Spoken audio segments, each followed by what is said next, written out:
Alright, today we're taking a look at the Dell Inspiron 7000 series gaming, aka i7-5559, and that is a mouthful. Before we get into the review of this, I just want to make a quick disclaimer. This is not my typical review. There's no fancy camera, anything pretty like that. But I promise that this is probably going to be the most informative review that you'll find over this laptop. So I do suggest you watch it all, because I'm going to show some stuff that no one else has. And yeah, let's get into it. Starting off with just pure build quality. The best thing about this laptop, build-wise, is the hinge, because you can open it like that. Most laptops in this category, and especially the price range, you can't do that. So, I really like that. Moving on to keyboard and trackpad. The keyboard is decent. It's not horrible. It's not great. I'm pretty sure it's the same one they use on just the normal Inspiron laptops. There's nothing different really. Caps lock thing lights up. All that's fine. It's an alright keyboard. It's not horrible. Haven't had any keys come off or anything. The trackpad sucks. But it doesn't suck as bad as a lot of people say it does. It has an issue where if you tap on it, it'll like rattle. There's some of them that don't have this issue, but I did, and a lot of other people have. But I found a way to fix it, and it's going to sound really crude, and it is. But basically, where this little red line is right here, there's a button under there.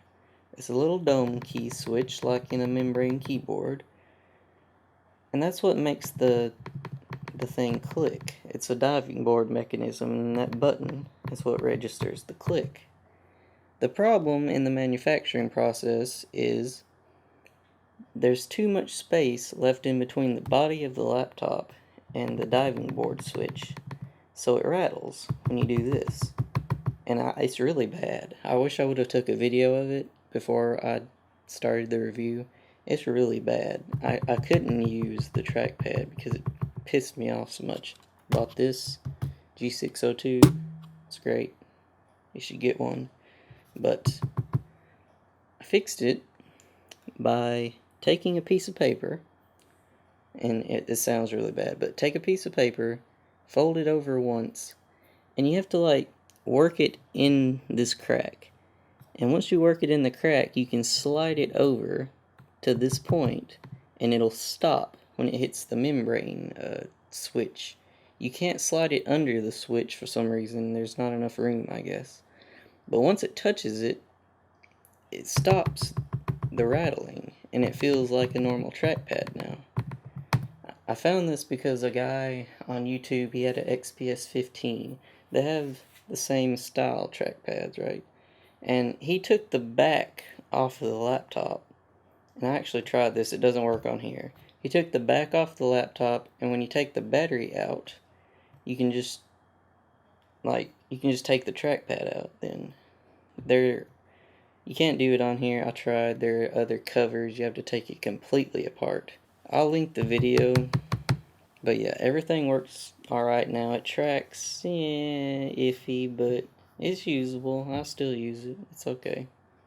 On the side here, you have a headphone combo jack, two USB 3 ports, a vent. The cooling system is great, by the way. And a power adapter.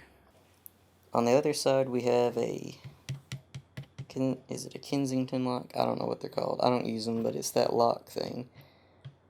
Ethernet port, HDMI port, another USB 3 port. I have a Logitech receiver in it, and SD card slot.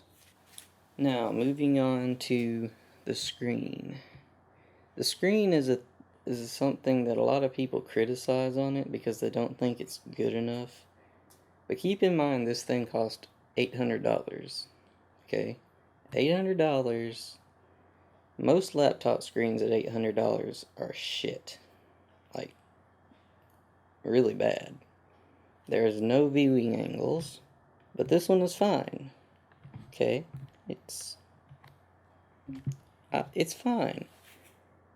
And it's a gaming laptop, by design. So the accuracy, it's not completely essential, right? And it looks good. That's the point. That's what I'm trying to say. It looks fine. It looks perfectly fine. It looks as good as my desktop monitor. It's maybe not as bright. Actually, it's not as bright, not nearly. I would show you that, but on the camera it's going to look extremely bright anyways because I don't have the best lighting right here. So the screen is fine. I haven't had any input latency problems. It seems to be just fine.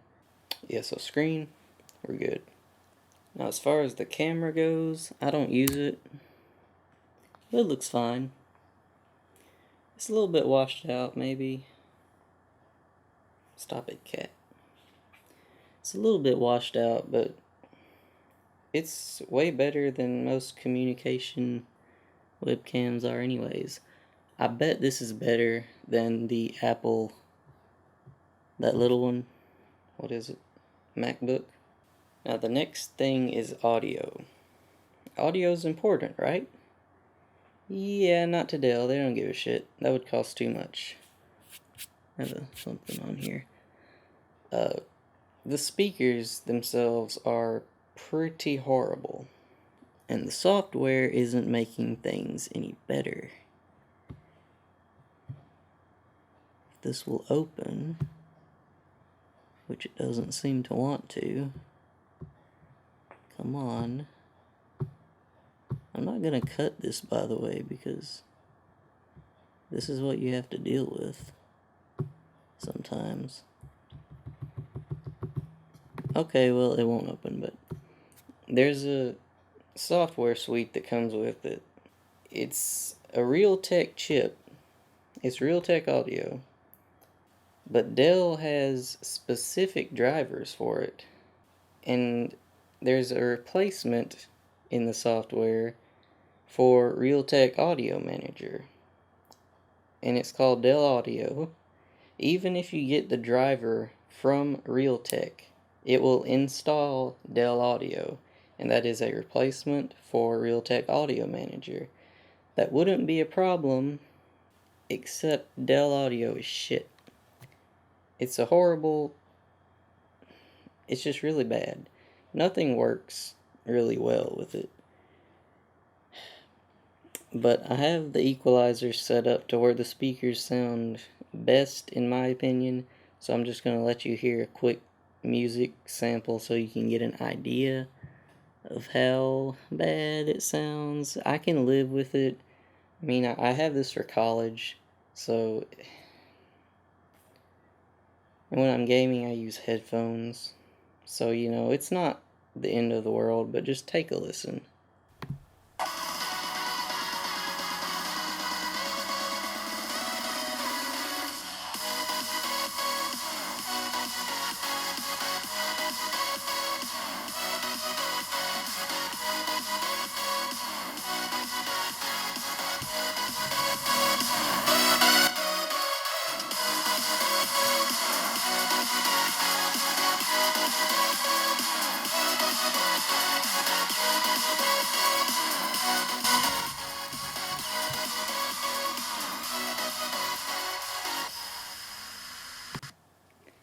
And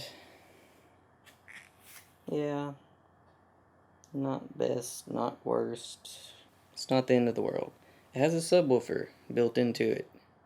It doesn't do much of anything.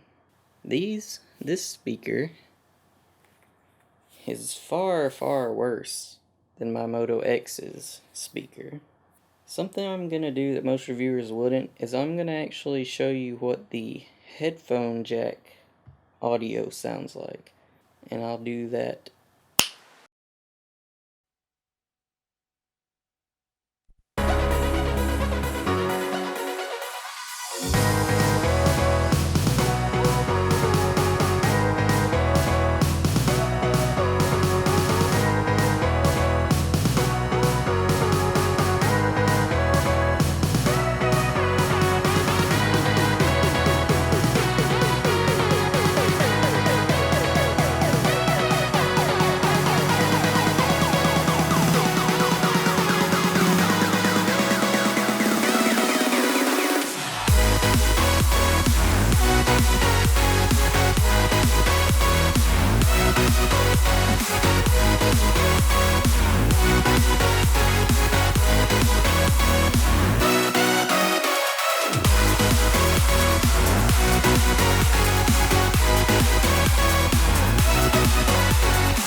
And that was the headphone jack audio. I'll let you draw your own conclusions on whether it's bad or good, or maybe you just don't give a shit. I don't know.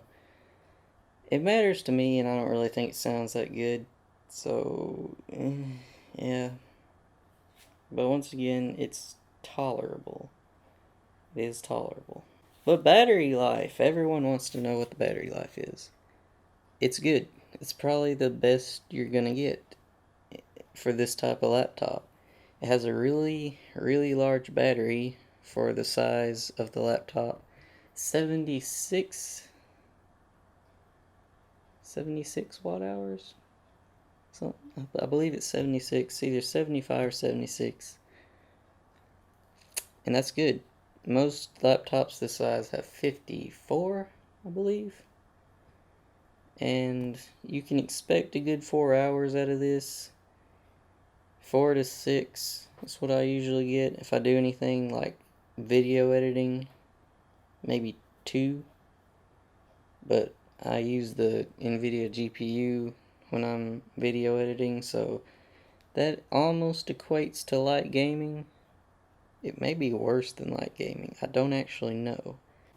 But as far as gaming goes, let's get into that. Alright, so as far as gaming, it does pretty respectable for $800. You can see we have GTA here, loaded up on some pretty damn demanding settings.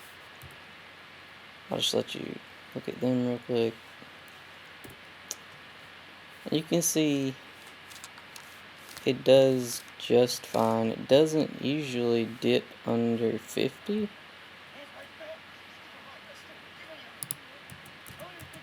I already did the prologue, but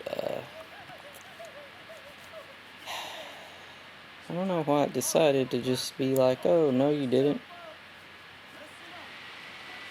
There's the fans really kicking in. It's a really, really good cooling system in this thing. I've even had it on my lap, and it does a pretty good job of cooling.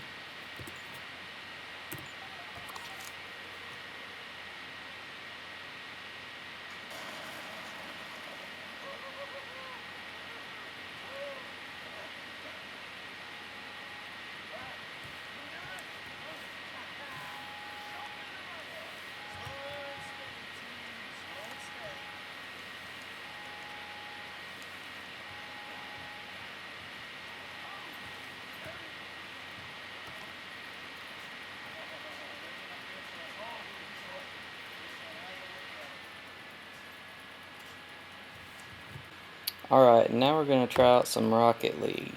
This was the main game that I wanted to actually play on this, and I wanted to make sure that it would play it at 60 FPS all the time with no stuttering. And that sounds easy, and it is, but sometimes you get some computers that play fine 60 FPS, but they stutter every now and then. This one doesn't do that, so that's good. Don't have any problems with it.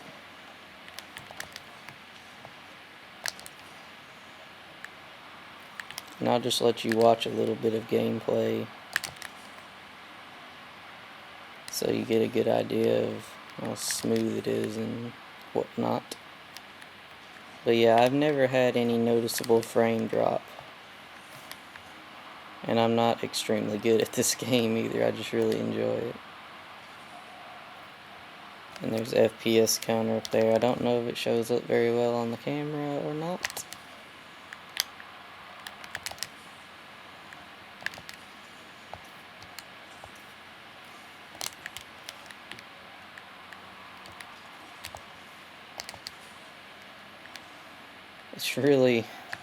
This is a really uncomfortable thing to do right here. I'm in a really weird position here to get the shot right.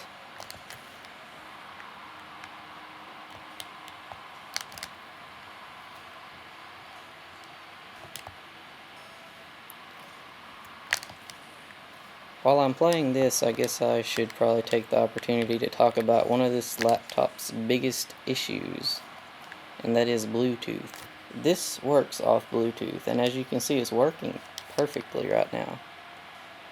But I have an issue where every every week maybe, if I want to use this thing, the drivers don't work. Like, you'll have to reinstall the drivers every week or so. And I do not know if this is because I reinstalled Windows when I put the SSD in, or if it's actually a Dell defect. Other people have had this issue, and I don't think they installed another separate Windows install.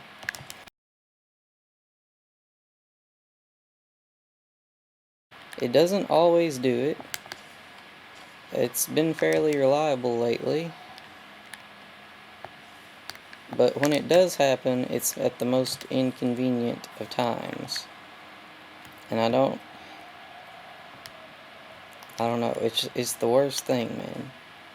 Like, if you just want to play a quick game or something, you can't. You have to go install some drivers and unpair and repair, and yeah, it's a pain in the ass, but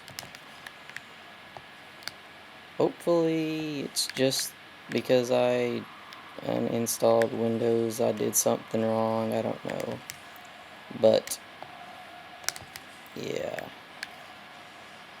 just read other reviews and see if they mention things like that. That is the only major issue I've had software, other than that horrible Dell audio that you can't get rid of.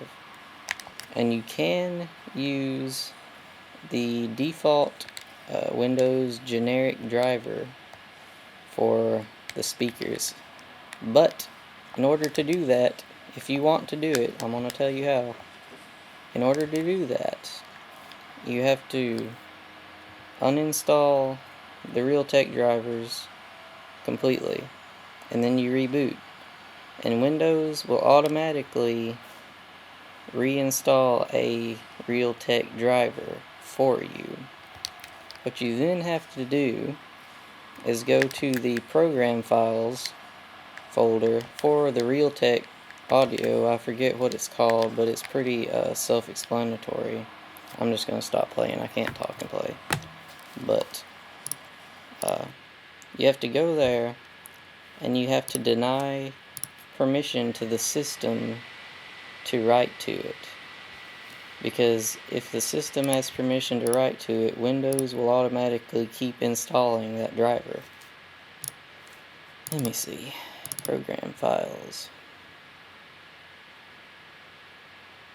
Realtek. Audio. This.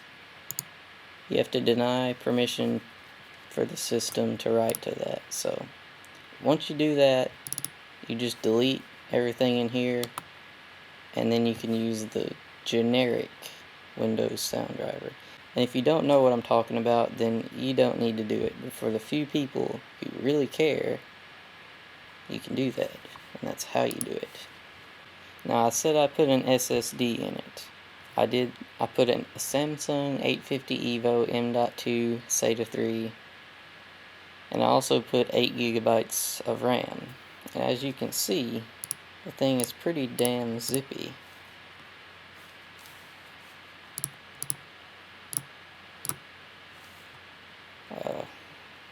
The SSD really helps.